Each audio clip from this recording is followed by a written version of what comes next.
Assalamualaikum sahabat petani semua, jumpa kembali kita dalam episode kali ini. Kita akan menyampaikan penyuluhan masal yang kita laksanakan di Gapok Tan Karya Bersama Giri Maju.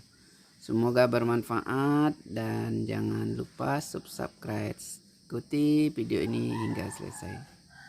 Selamat mengikuti. Konsep pertama itu adalah budidaya yang sehat. Apapun tanamannya yang budidaya yang tanaman sehat ini tetap nomor satu. Aku sampaikan tadi mungkin mulai dari pengadaan bibit, cara tanam, pemeliharaan, pemupukan, itu yang kunci pertama. Soalnya prinsipnya ini loh, setiap pinyola sehat, berarti fisiknya kuat, dia akan mampu menahan serangan hama dan penyakit. Contoh bayi aja Pak, anak-anak gitu, anak-anak yang kurang gizi itu akan rentan penyakit, betul enggak? Iya kan? Anak-anak yang dengan gizi yang bagus, ketahanan tubuhnya akan kuat. Itu konsepnya itu. Yang kedua tadi aku sampaikan tadi, konsep kedua dalam pengendalian hama terpadu tadi itu adalah pengendalian pelestarian musuh alami. Pak Suyanto bilang tadi dengan pemakaian herbisida akan berpengaruh terhadap tanaman. Betul itu. Beliau sarankan tadi kotape karanggo diperbanyak. Kalau karanggo diperbanyak, insya Allah kutu putih aman. Soalnya ini makan di situ, ini akan membiak serangga tadi. Itu salah satu pelestarian musuh alami. Jadi apa gini, kita jangan berpikir dulu pestisida mandate. Contoh dari kami Bu, ambo tinggal sampai tubuh ya. Ada masalah sakit, masalah hama dan penyakit yang ingetnya petani cuma racun.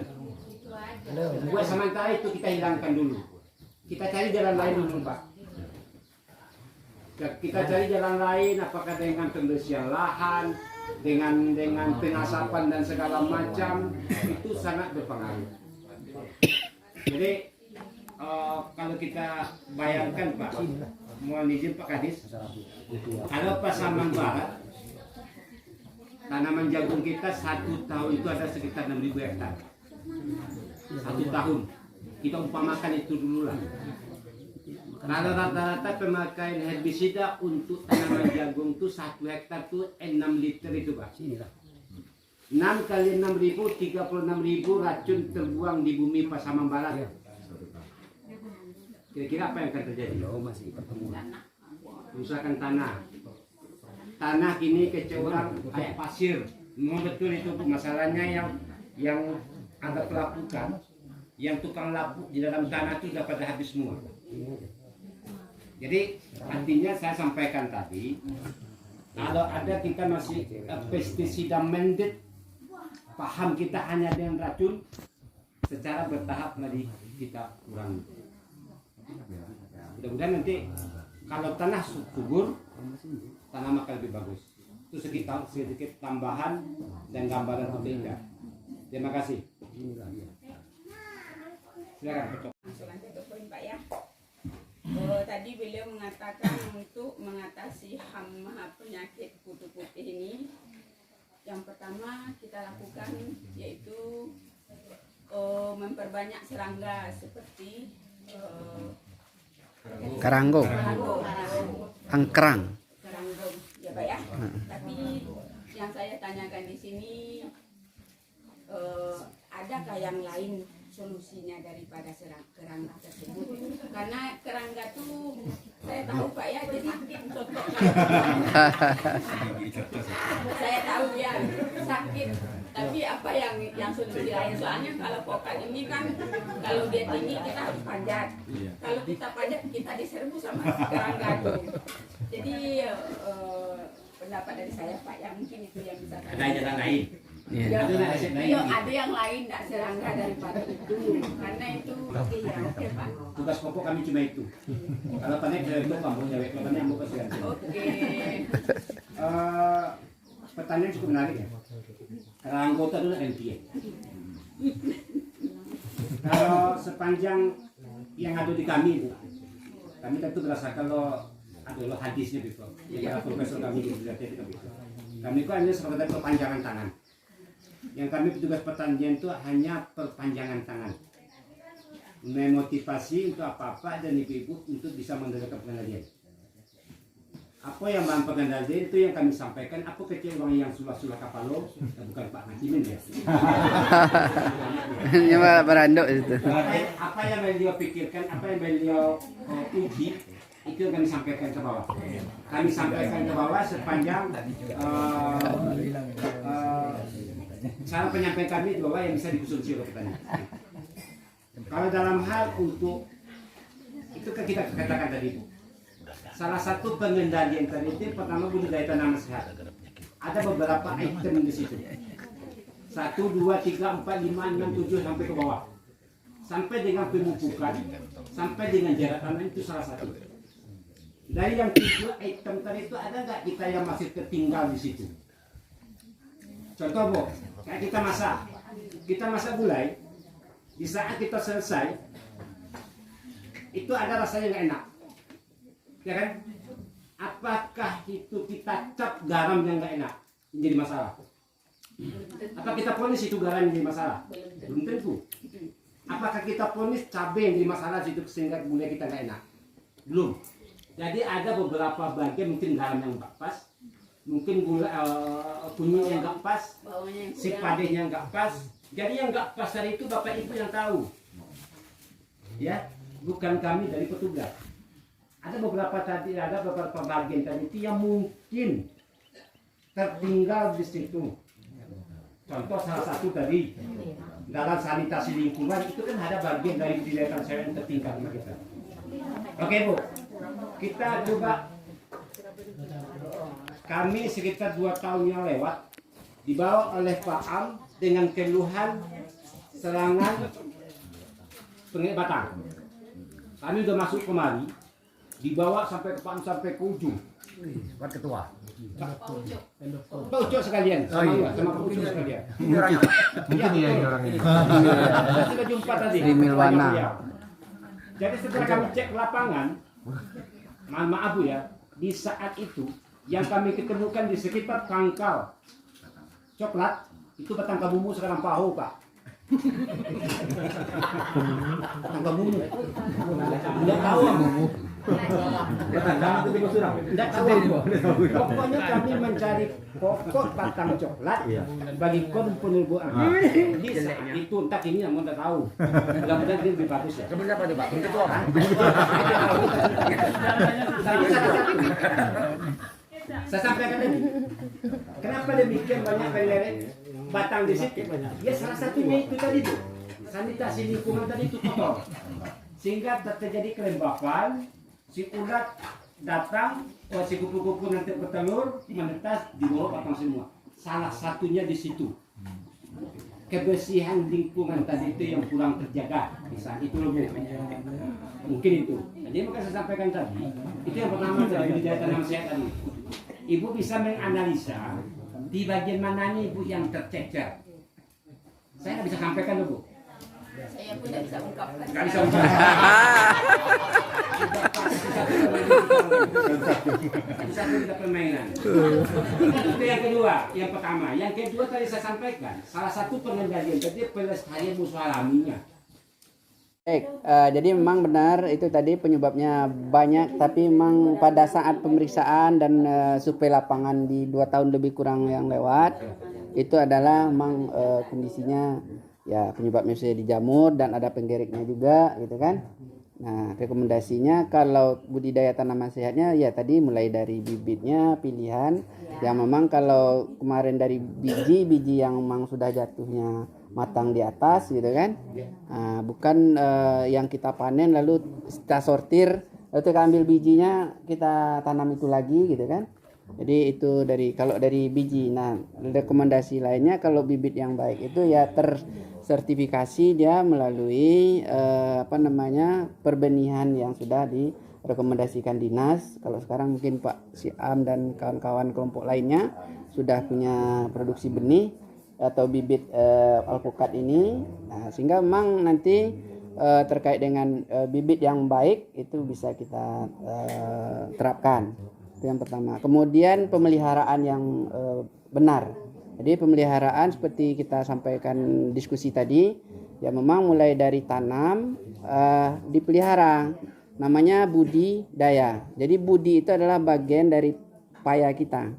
Nah, sehingga di sanalah kita bersihkan lahannya. Di sana kelihatannya warna daun apanya mungkin perlu dipupuk atau di saat ada mungkin serangan gejala masih ringan itu bisa dikendalikan. Nah, di sanalah mungkin perawatan kita. Ada di di materi-materi pelatihan sering kita dengar uji coba profesor terkait dua tanaman yang diperlakukan berbeda. Ternyata yang diperlakukan baik itu lebih bagus pertumbuhan dan hasilnya. Dia pupuknya sama, pemeliharaannya sama, tapi yang satu ini dipuji-puji, dielus-elus, ini kan gitu. Ini makhluk hidup. Jadi memang budidaya dalam artian ketika kita berbudidaya yang bagus, jadi budinya tadi tanamannya pilihan, kemudian dirawat dengan baik dan dipupukkah, dikendalikan hamanya, berbuah dan menghasilkan. Nah sekarang kalau kita bawakan keyakinan kita khususnya umat Islam, mohon izin Pak ya, itu memang Zaharal fasadu fil bahri wal bahri bima kasabat aidinas. Tertampak kerusakan di darat itu akibat olah tangan manusia yang memperlakukan alam ini tidak seimbang. Pada hakikatnya alam ini kalau tidak ada campur tangan manusia, hutan pun dia akan tumbuh subur. Penyakit pun barangkali tidak terlalu banyak. Tidak ada, boleh katakan hutan itu subur. Tetapi memang keseimbangannya terjadi. Jadi ada seperti yang disampaikan Bapak kita tadi itu, ya ada hama, ada pengendalinya, Sistem seimbang. Nah, tetapi kita dalam penerapan budidaya tanaman sehat ini yang barangkali perlu kita inikan lagi. Insya Allah mudah-mudahan kalau Tuhan mengizinkan, kita sudah mencoba mengarahkan Nagari untuk mengalokasikan dananya sesuai dengan Perpres ya, itu untuk melakukan SL pengendalian hama terpadu di sini insya Allah. Mudah-mudahan Nagari Kota Baru nanti dengan alokasi dana Nagari dengan kegiatan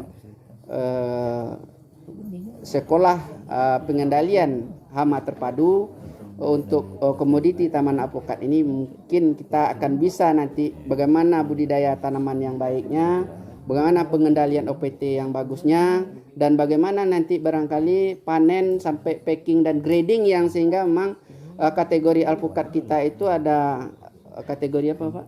Kategori grade A, grade B, grade C itu memang betul-betul menjadi standar yang nantinya direkomendasikan oleh dinas dan pihak-pihak terkait secara nasional, bahkan targetnya Asia Tenggara di lebih kurang semasa jabatan Pak Kadis kita harapannya ya itu bisa kita wujudkan insyaallah, amin ya rabbal alamin. Nah kuncinya satu lagi di dalam keyakinan kita, walau anna ahlal qura amanu wattaqau la fatahna alaihim barakatim minas samawati wal ard. Dan seandainya lah penduduk negeri itu beriman dan bertakwa, Allah turunkan keberkahan dari langit dan dari bumi.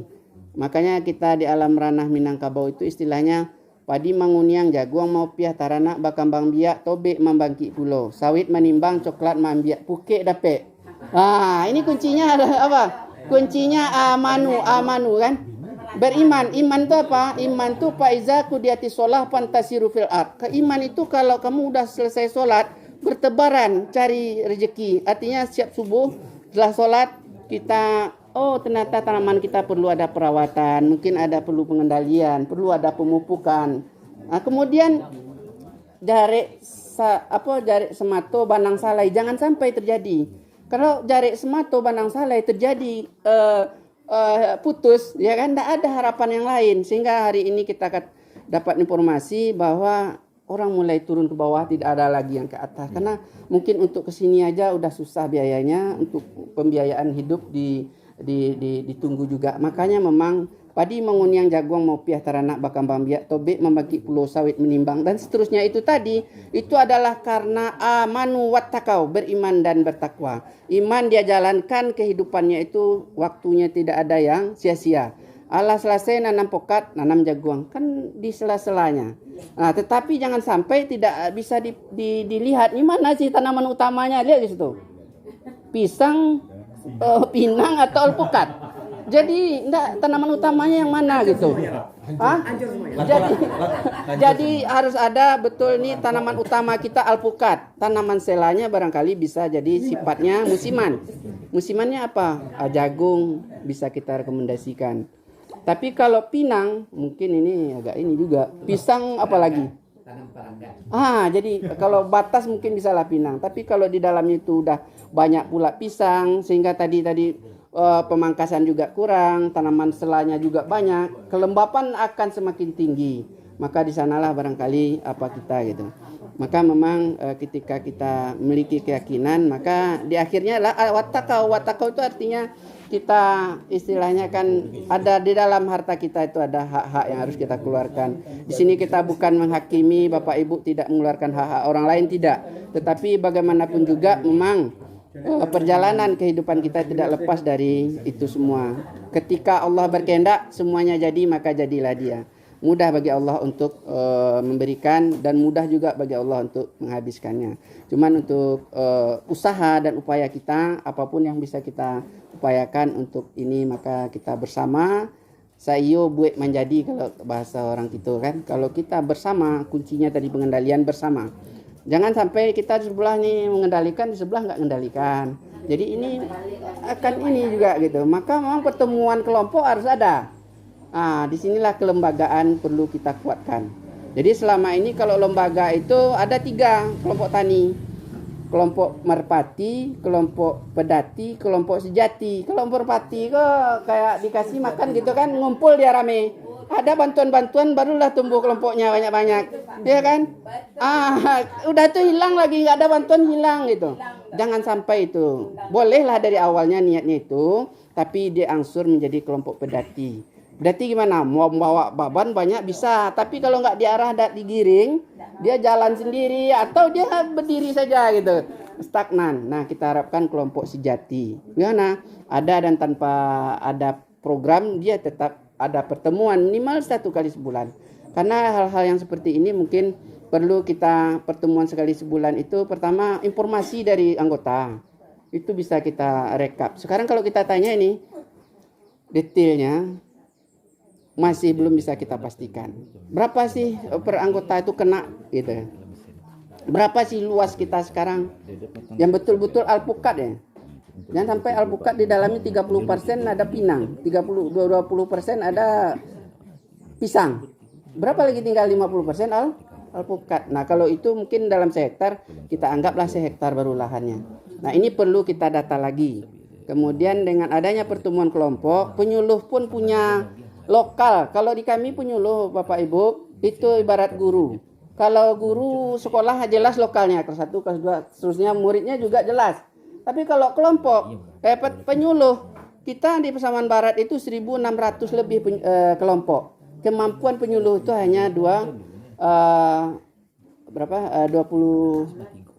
sampai 16 kelompok. 8 sampai 16 kelompok. Artinya 8 sampai 16 kelas.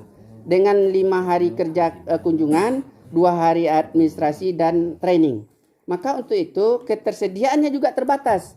Di sini kita butuhnya 100, kita ada 37 orang yang di lapangan. Jadi memang tenaga kita masih sangat jauh. Kemudian sebenarnya kelompok yang mau ditumbuhkan masih banyak lagi. Ada separuh lagi kalau kita idealnya Pasaman Barat, itu ada 2.900 lebih harusnya kelompok yang ada. Karena apa? Karena petani ini semuanya punya hak yang sama di mata hukum. Kalau fasilitasi program dan kegiatan pemerintah barangkali A sampai Z boleh katakan ada, tapi ketika dia tidak berkelompok tentu nggak akan dapat.